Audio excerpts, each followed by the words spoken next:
요즘 K방산 정말 뜨겁잖아요. 네, 열기가 대단하죠. 오늘은 그 중심에서 핵심 부품 강자로 떠오른 MNC 솔루션의 성장세, 이걸 좀 집중적으로 파헤쳐보려고 합니다. 50년이나 된 회사가 어떻게 갑자기 이렇게 주목받게 됐는지 저도 참 궁금하더라고요. 네, 맞습니다. 이게 단순 부품 회사를 넘어서 뭐랄까, K방산 성장의 정말 중요한 동력으로 봐야 할 것 같아요. 수십 년 동안 쌓아온 그 정밀 제어 기술, 이게 이제야 제대로 빛을 보는 거죠. MNC 솔루션 하면 역시 모션 컨트롤 기술, 이게 핵심이죠. 그 K2 전차 포탑 돌리고 K라인 자주포 포신 각도 조정하고 이런 정밀한 움직임들을 다 책임진다고요? 네, 정확합니다. 유압이랑 이제 전자기술을 같이 써서 움직임을 제어하는데요. 특히 그 서보밸브라는 부품이 중요합니다. 아주 미세한 전류 신호로 강력한 유압 힘을 정밀하게 조절하는 거거든요. 이걸 1999년에 국내에서 처음 개발했고 지금까지도 유일하게 국산화해서 공급하는 곳이 바로 여기입니다. 아, 국내 유일이라는 점, 이게 상당히 중요하겠네요.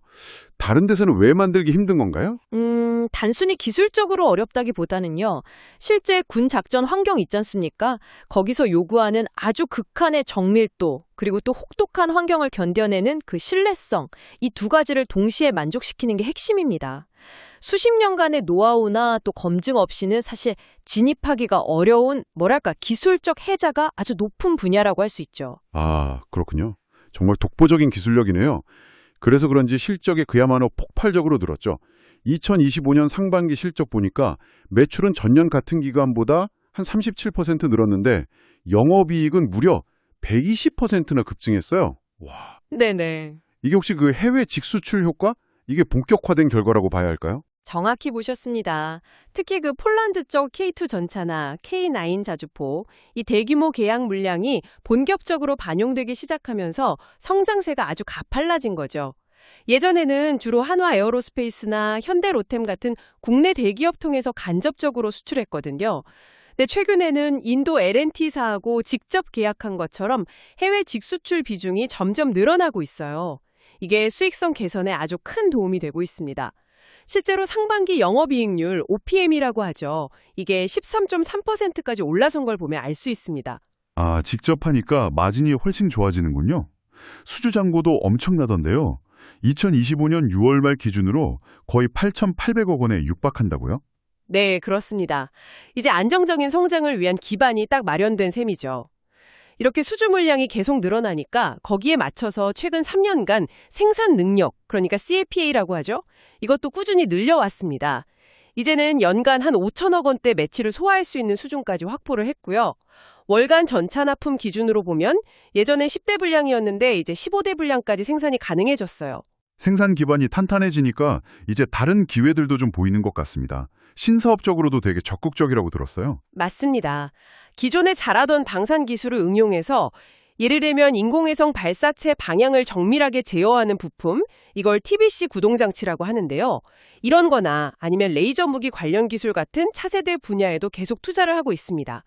특히 위성용 TBC, 그러니까 추력 방향 제어 장치는요. 나중에 민간 우주 시장이 본격적으로 열리면 이게 상당한 성장 동력이 될 수 있을 걸로 기대하고 있습니다. 그렇군요. 우주 분야까지. 또 하나 시장에서 굉장히 관심 갖는 게 지배구조 변화 가능성이잖아요. 최대 주주가 사모펀드인데 이제 엑시트를 준비 중이라는 얘기가 있더라고요. 네, 맞아요. 소시어스하고 웰투시 컨소시엄이 지분을 한 74% 정도 가지고 있는데요. 이게 올해 연말에 펀드 만기가 돌아오고 또 주식 의무 보유 기간도 끝나거든요. 그래서 매각 이야기가 나오는 겁니다. 예상 매각가는 한 1조 원 수준으로 거론되고 있죠. 1조 원이요. 와. 인수 후보로 한화, LIG 넥스원, 현대로템 같은 국내 방산대 기업들이 언급되던데 누가 인수하던 시너주는 정말 상당하겠네요. 네, 그렇죠. 근데 변수 같은 건 없을까요? 아무래도 최근에 상장사 M&A 할 때 소액주주 보호를 좀 강화하려는 움직임이 있잖아요. 예를 들어서 경영권 인수할 때 지분 전체를 사도록 하는 의무공개 매수제도 도입 논의 같은 거요. 이런 것들이 매각 구조나 속도에 좀 영향을 줄 수는 있습니다. 아, 그런 제도적인 변수도 있군요. 하긴 시장 관심이 정말 높다는 게 최근에 한화자산운용에서 M&DC 솔루션을 포함한 ETF를 새로 만들었더라고요. 플러스 K방산소부장 ETF던가요? 네, 맞습니다. 그만큼 기대감이 크다는 거죠. 투자 관점에서 좀 정리해보면 일단 독점적인 서브밸브 기술력 이게 있고요. 또 K방산 수출이 늘면서 실적이 폭발적으로 성장하고 수익성도 개선되고 있죠. 탄탄한 수주 잔고는 기본이고요. 여기에 이제 M&A 가능성, 그러니까 대형 그룹에 편입될 수 있다는 기대감까지 더해져서 매력적인 포인트가 참 많습니다. 물론 리스크 요인도 당연히 있겠죠. 당연히 있습니다. 가장 큰 건 역시 지정학적 변수죠. 예를 들어서 러시아 우크라이나 전쟁이 생각보다 빨리 끝나버린다거나 하면 단기적으로는 방산 투자 심리가 좀 위축될 가능성, 이건 염두에 두셔야 합니다. 그리고 또 아직은 특정 고객사에 대한 매출 의존도가 좀 높은 편이라는 점도 관리해야 할 부분이긴 합니다. 하반기 전망은 좀 어떻게 보세요?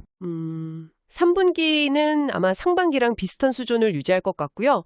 4분기에 보통 부품 납품이 좀 집중되는 경향이 있거든요.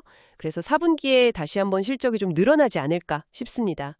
연간으로 보면 한 4천억 원대 매출 달성도 가능하지 않을까 그렇게 보고 있습니다. 네, 요약하자면요. MNC 솔루션은 정말 독보적인 기술력 그리고 K방산 호황이라는 이 기회를 발판 삼아서 아주 가파르게 성장하고 있는 회사입니다.